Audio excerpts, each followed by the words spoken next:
നമസ്കാരം. ജീവിച്ചിരുന്നെങ്കിൽ ഒരുപക്ഷെ ഒക്ടോബർ 15-ാം തീയതി പത്തനംതിട്ട ജില്ലാ കളക്ടറേറ്റിൽ ADM ആയി നവീൻ ബാബു സ്ഥാനമേൽക്കേണ്ടതായിരുന്നു, ചുമതല ഏൽക്കേണ്ടതായിരുന്നു. എന്നാൽ വിധി വൈപരീത്യത്താൽ അദ്ദേഹം ഇന്ന് നമ്മോടൊപ്പമില്ല. ദുരൂഹമായ സാഹചര്യത്തിൽ ഒക്ടോബർ 15-ാം തീയതി ADM നവീൻ ബാബുവിനെ കണ്ണൂരിലെ ക്വാർട്ടേഴ്സിൽ തൂങ്ങി മരിച്ച നിലയിൽ കാണപ്പെടുകയായിരുന്നു.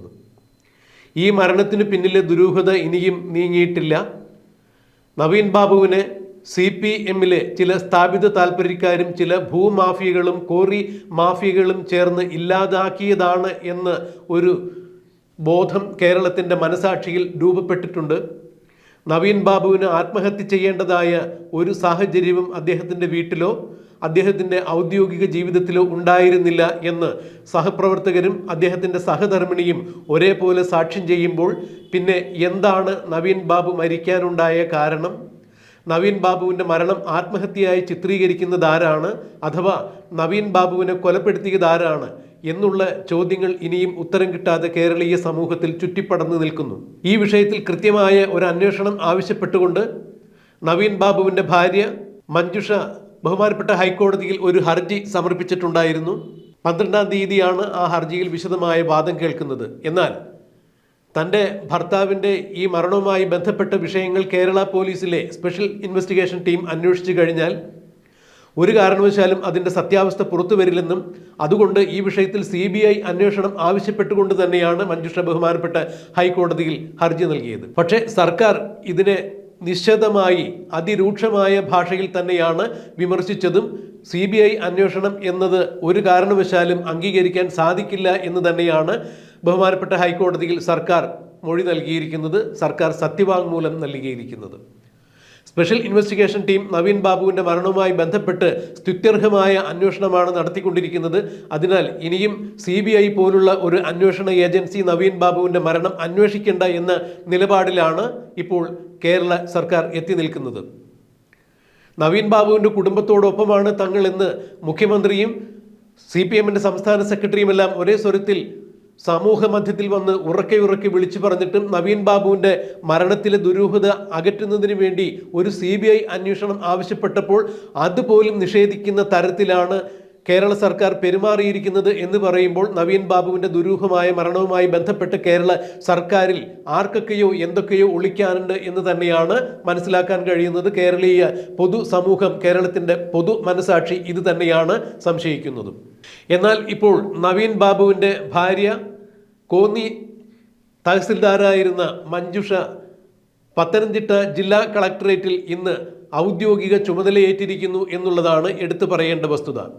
നവീൻ ബാബുവിൻ്റെ മരണത്തെ തുടർന്ന് കോന്നി തഹസിൽദാരായിരുന്ന തനിക്ക് ഇനിയും അത്രത്തോളം ഭാരിച്ച ഉത്തരവാദിത്തങ്ങൾ നിർവഹിക്കാൻ സാധിക്കില്ല എന്നും തനിക്ക് ആ ജോലിയിൽ നിന്നും മാറ്റി തന്നെ തത്തുല്യ തസ്തികയിൽ പത്തനംതിട്ട ജില്ലാ കളക്ടറേറ്റിൽ സീനിയർ സൂപ്രണ്ടൻ്റായി നിയമിക്കണം എന്നുള്ളൊരു അപേക്ഷയാണ് റവന്യൂ വകുപ്പ് മന്ത്രിയുടെ മുന്നിൽ മഞ്ജുഷ സമർപ്പിച്ചിരുന്നത്.